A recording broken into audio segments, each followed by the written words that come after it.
So Mourninghoul is the fifth full-length album from Sarcasm, an Uppsala, Sweden-based death metal band, a melodic death metal band, a melodic black death metal band, and one that is very much in the tradition of the earliest Swedish death metal in terms of late 80s until 1994 period.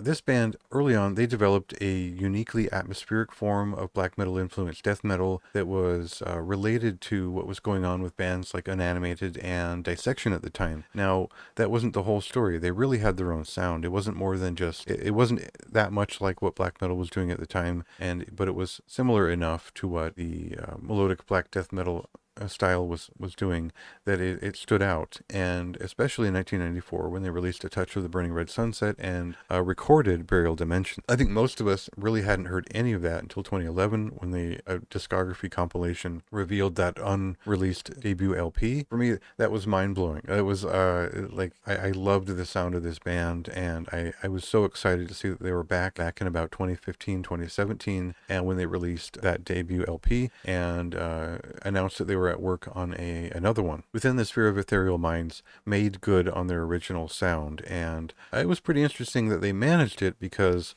the fellow who wrote the album and has written most of their music beyond that point, Peter Leitinen of Imperial Domain, has been really consistent in developing a logical progression from that point, and they successfully captured the death metal aspect of it, the immediacy of it, the time period that the band was from on those first records that came out.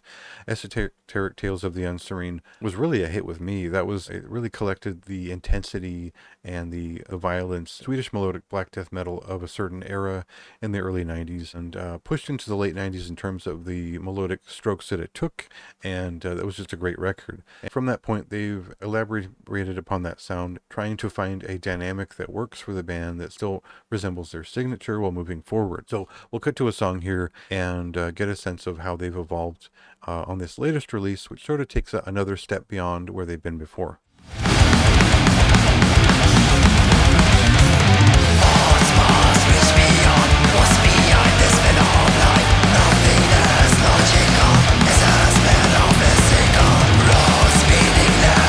So the way that I'd seen Stellar Stream Obscured is that it was ambitious in stretching the pacing and the style that they've developed over time without fully leaning into more modern ideas or melodic blackened death metal. And I would emphasize melodic death metal at this point. I wouldn't say that there's a full black metal affect to Mourninghoul, but as we take the pacing dynamics from their 2022 album and now apply it to this new one, we find the production values are increased. We've got a new album artist. It seems like a more modern affair that is looking to accrue all past work and hone in on what is the Sarcasm sound in a even more professional or modern side of things. So we get the incredible blasting pacing of it that still feels like there's some old school interest in the songwriters, but in most ways we get a much more aggressive kicking version of things, which steps away from the sometimes slower pace of Stellar Stream Obscured back to the intensity of Esoteric Tales of the Unserene. And I think what they do best here is they combine everything that they've done since 2017 and hone in on something that is memorable but still has their way of approaching. In that sense, we can attribute the new drummer Jesper Wahala to some of the new pacing introduced on this record, some of the aggression here, but also this record, it leans into some of the dark metal type leads and atmospheric side of things that we found on their earliest kind of 94 record and brings that back into the fray. So we get a little bit of a slower pacing, we get a little bit of that